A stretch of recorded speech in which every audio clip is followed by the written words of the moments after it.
Hello, everyone. This week, the CFTC took a step that has everyone buzzing. They have significantly set XRP apart from the competition. I will break out the entire situation for you and explain the implications for our future investments. And this is crazy. There's new evidence that suggests Kendra Hill might have been right on the money with this one. I'm eager to share what I discovered with you. Listen to this. Cryptocurrency becomes popular. The first cryptocurrency trading platform under official supervision has been launched, according to the Commodities Futures Trading Commission.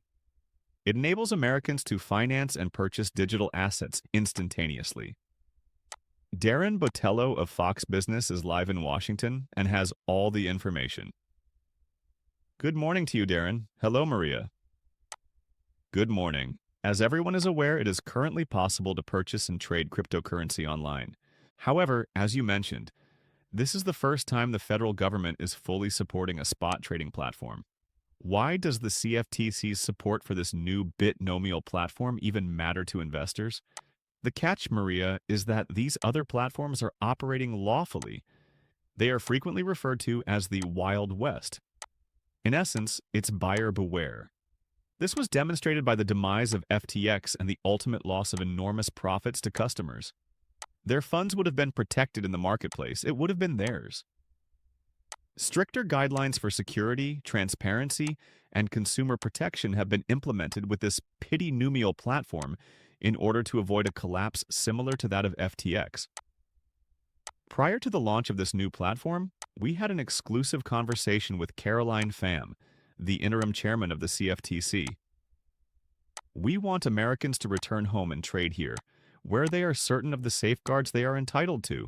Once more, though, this implies that American businesses engaged in the cryptocurrency sector will seek to establish themselves here. They will want to make an investment here.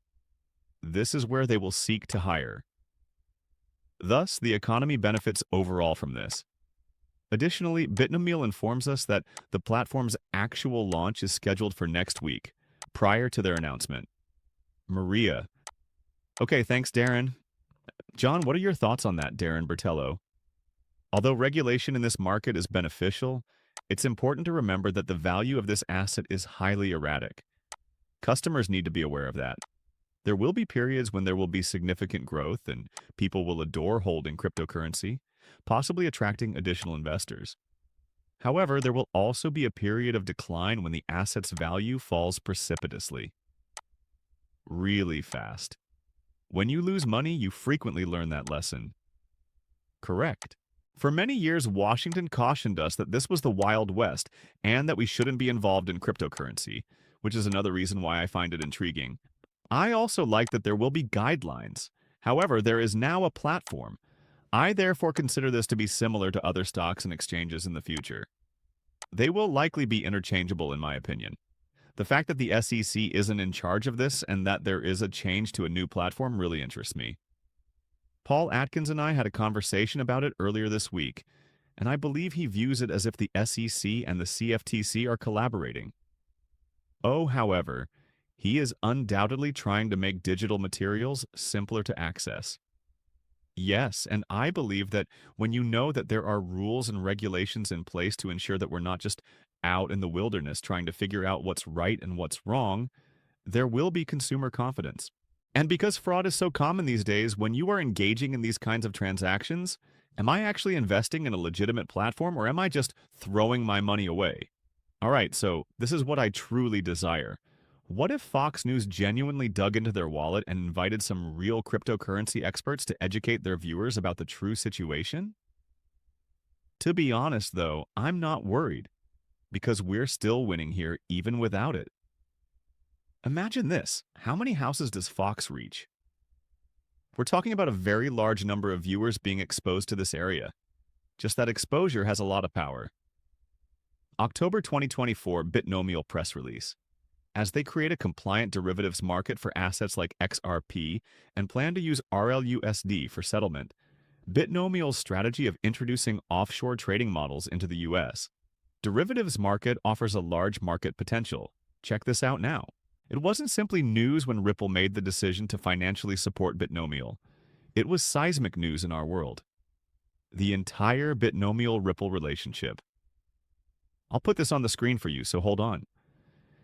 In order to launch Botanical, a U.S. perpetual futures platform, Bitnomial raised $25 million in Series C funding led by Ripple. It specifically intends to use RLUSD to settle those perpetuals through a clearinghouse under CFTC regulation. Brad Garlinghouse presented this as creating a compliant futures market for digital assets like XRP in remarks made to the public. In order to have a thriving spot market and ETF market, we need a thriving derivatives market.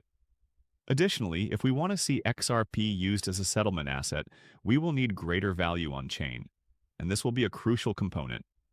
On Bitnomial, XRP is now included in the same CFTC cleared stack as Ethereum and Bitcoin, and can be used as margin collateral in addition to RLUSD. As a certified derivatives clearing company with the authority to list and clear futures options, Bitnomial is a CFTC-regulated designated contract market, or DCM. This is the actual cause of everyone's current panic.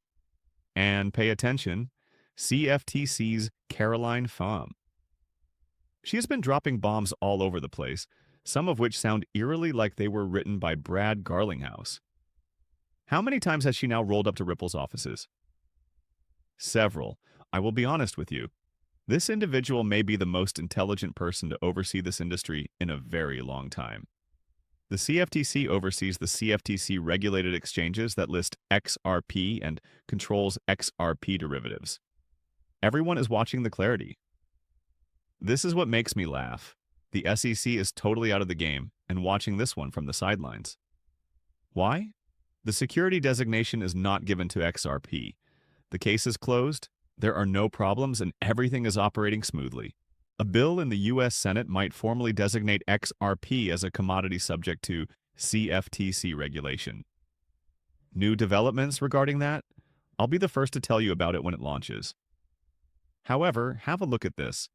In regards to derivatives, it appears that Kendra Hill was correct.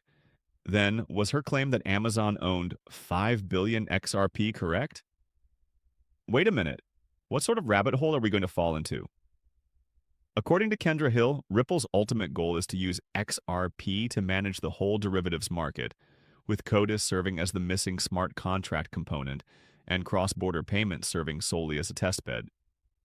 However, Ripple has not released any public proof of this, thus it is still just conjecture. According to Kendra Hill, cross-border payments are only a testing graph, adding that Ripple eventually wants XRP to handle all of the transactions in the global derivatives market, which has a notional value of hundreds of trillions of dollars. She also links the idea to CODIS, implying that Ripple would execute derivatives transactions using a resurrected CODIS smart contract platform. Ripple has not yet disclosed the proposal, and it is not yet complete. And how does this relate to escrow rumors or Amazon?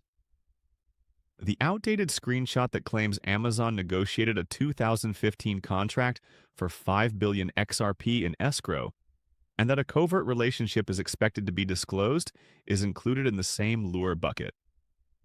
Kendra Hill has stated as much.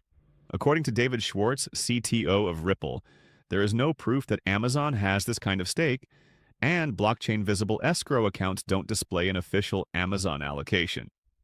Is this individual simply making up stuff out of thin air? I really can't tell you, you see. Basically, all we can do is get some popcorn and watch this thing unfold. This is when things start to get interesting. David Schwartz proposed the idea